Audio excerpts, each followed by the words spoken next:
Hai sahabat, Assalamualaikum warahmatullahi wabarakatuh. Selamat datang di My Edupreneur Channel. Ini adalah channel Edupreneur yang memadukan konsep antara edukasi dan entrepreneur. Di channel ini, sahabat My Channel akan mendapatkan banyak sekali informasi maupun tips-tips yang insya Allah bermanfaat agar sukses menjadi seorang entrepreneur yang beredukasi. Ikuti terus My Edupreneur Channel ya. Jangan lupa subscribe, like, dan komen setelah menonton video ini. Mengapa seorang wirausaha membutuhkan edukasi?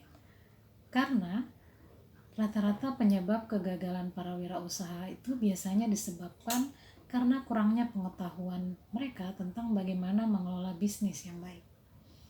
Karena sebenarnya yang namanya bisnis tidak hanya cukup dari modal saja, tetapi ada beberapa faktor yang harus kita ketahui. Beberapa penyebab kegagalannya kita lihat yuk sama-sama. 1. Biasanya para wirausaha ini kurang paham tentang konsep usahanya mereka sendiri. Misalnya, mereka tidak paham tentang produk yang mereka jual, atau apa saja produk yang mereka jual.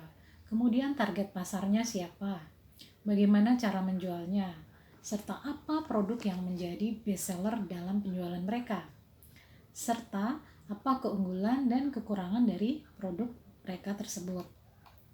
Yang kedua, penyebab kegagalan biasanya terjadi karena mereka kurang fokus dengan usaha yang dijalankan dan maunya cepat sukses. Jadi sebenarnya ketika kita sudah memutuskan untuk menjalankan suatu usaha, kita harus fokus akan usaha yang kita tersebut dan jalani prosesnya mulai dari bawah, merasakan pahit dulu hingga kemudian bisa merasakan manisnya hasil usaha. Kemudian penyebab kegagalan yang ketiga biasanya adalah mereka mudah putus asa.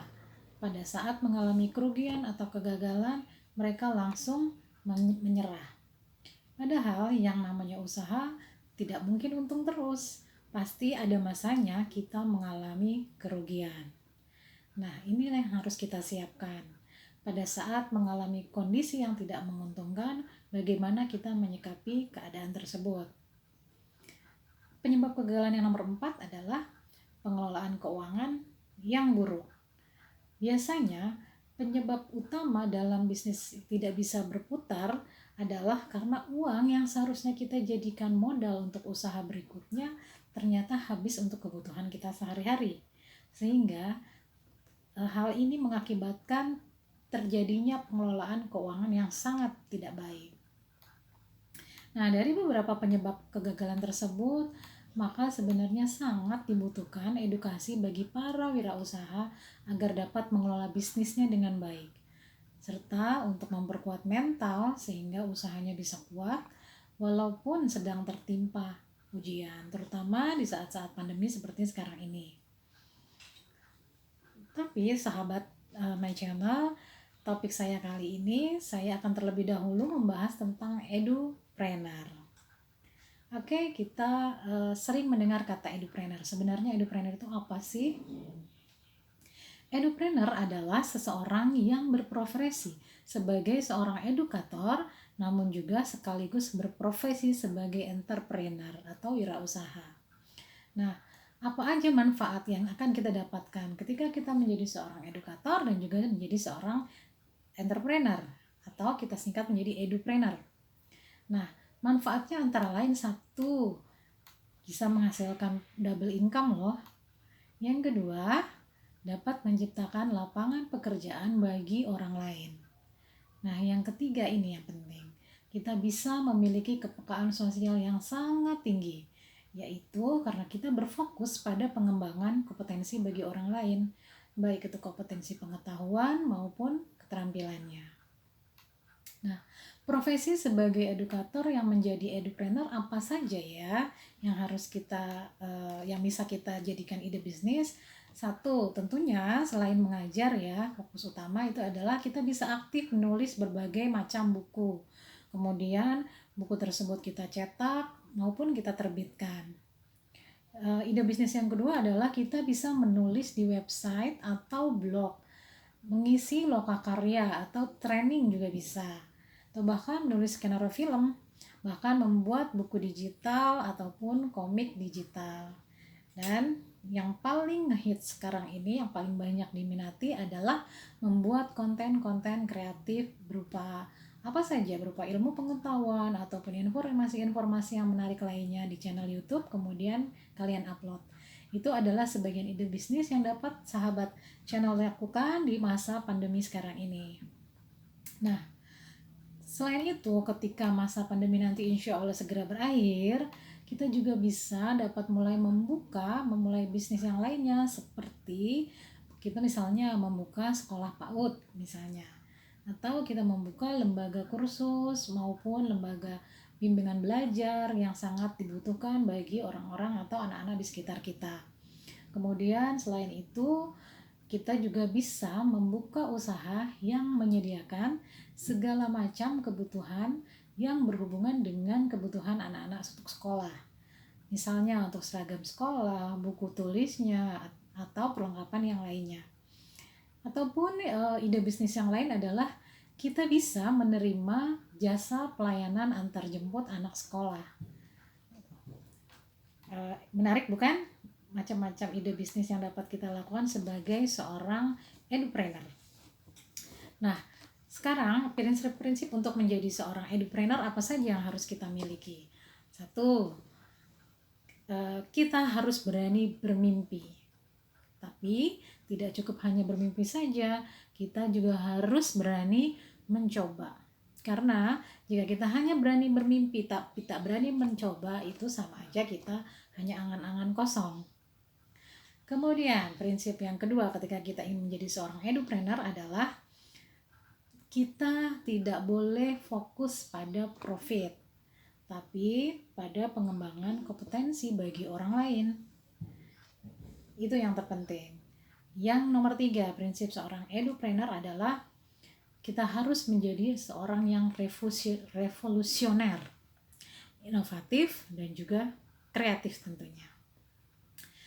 Yang keempat, kita harus mengubah paradigma dari yang tadinya promosi diri sendiri ke pengembangan orang lain, yakni bagaimana kita mampu untuk memberi manfaat, memecahkan masalah mereka, dan berkontribusi bagi orang lain. Nah, yang kelima, syarat kita harus prinsip menjadi edupreneur adalah kita harus fokus pada keinginan pelanggan atau customer oriented, dan bisnis atau usaha yang kita jalankan harus tepat sasaran. Itulah prinsip-prinsip, 5 prinsip yang harus kita miliki sebagai seorang edupreneur.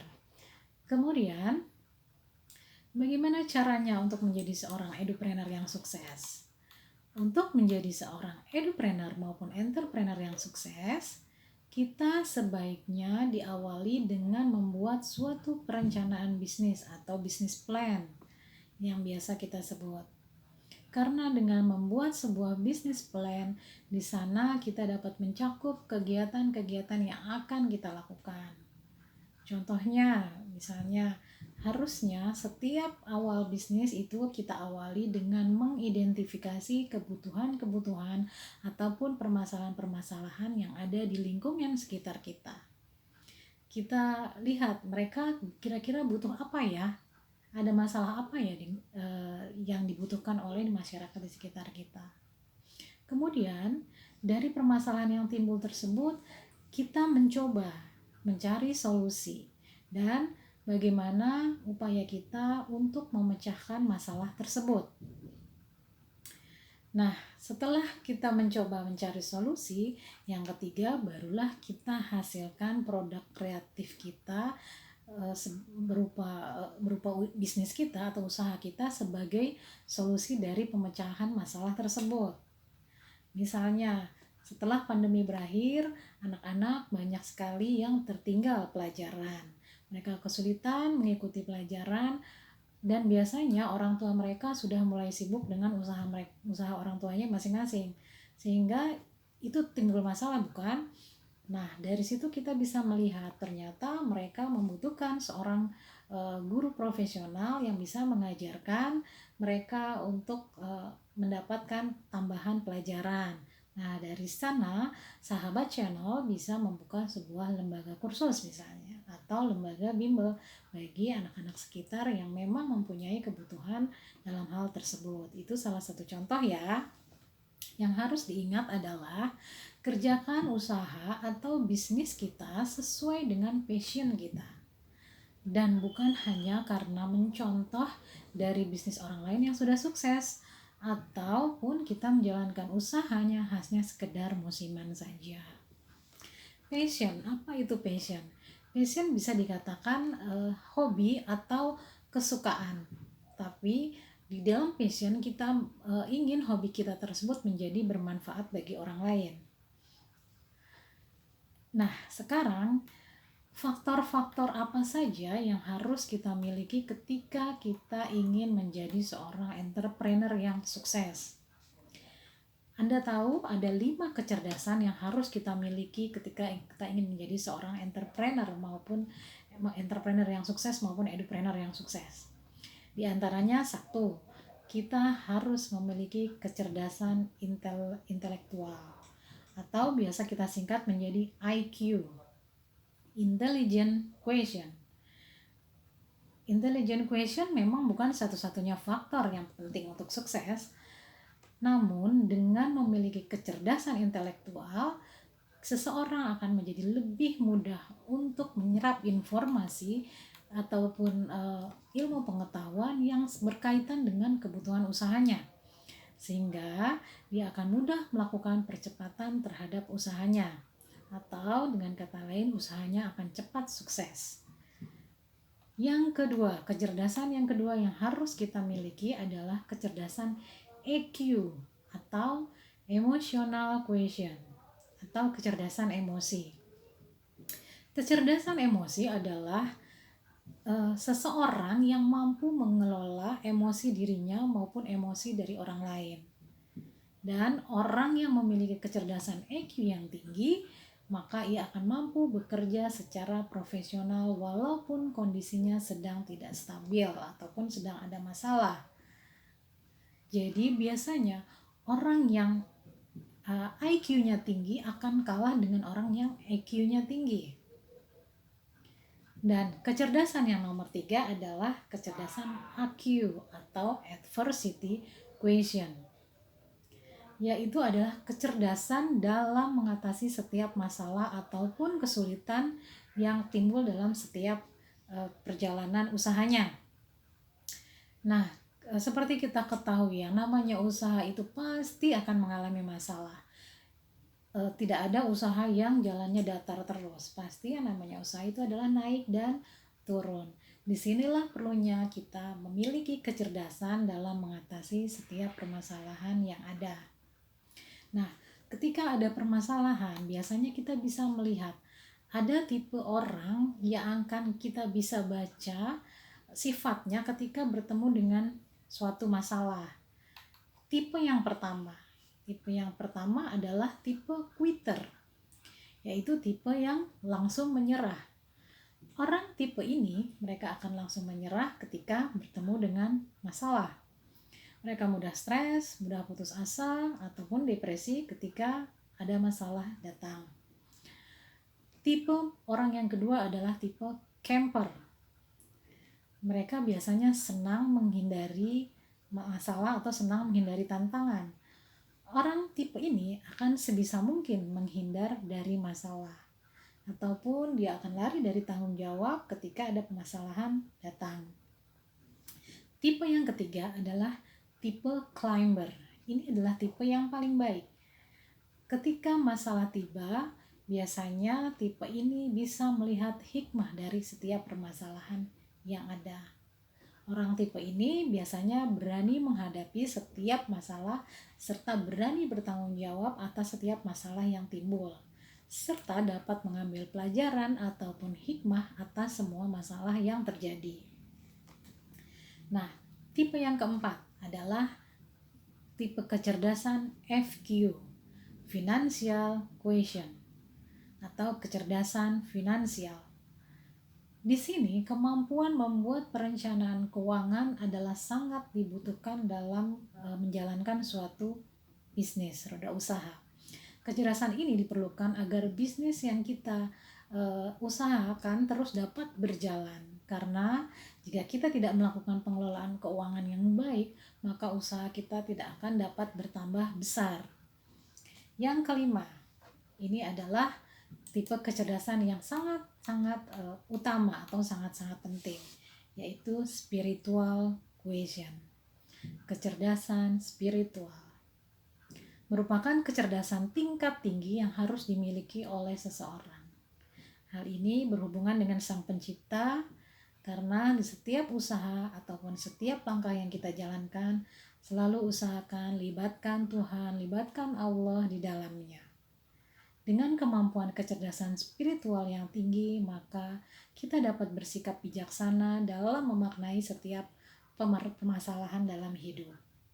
Kita bisa mengerti bahwa hidup ini ada kegagalan dan ada kesuksesan, dan semuanya merupakan takdir yang harus kita terima, karena kuasa Allah adalah segalanya. Namun percayalah, jika Allah telah melihat kesungguhan kita dalam bekerja keras dan waktunya pun sudah tepat, maka kesuksesan pun akan Allah berikan untuk kita.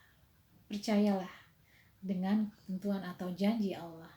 Karena Allah tidak akan merubah nasib suatu kaum jika kaum tersebut tidak akan merubahnya. Demikian sahabat My Channel, topik saya kali ini. Semoga bermanfaat. Sampai jumpa di My Channel berikutnya. Sekali lagi, jangan lupa klik like, subscribe, dan komen. Terima kasih. Wassalamualaikum warahmatullahi wabarakatuh.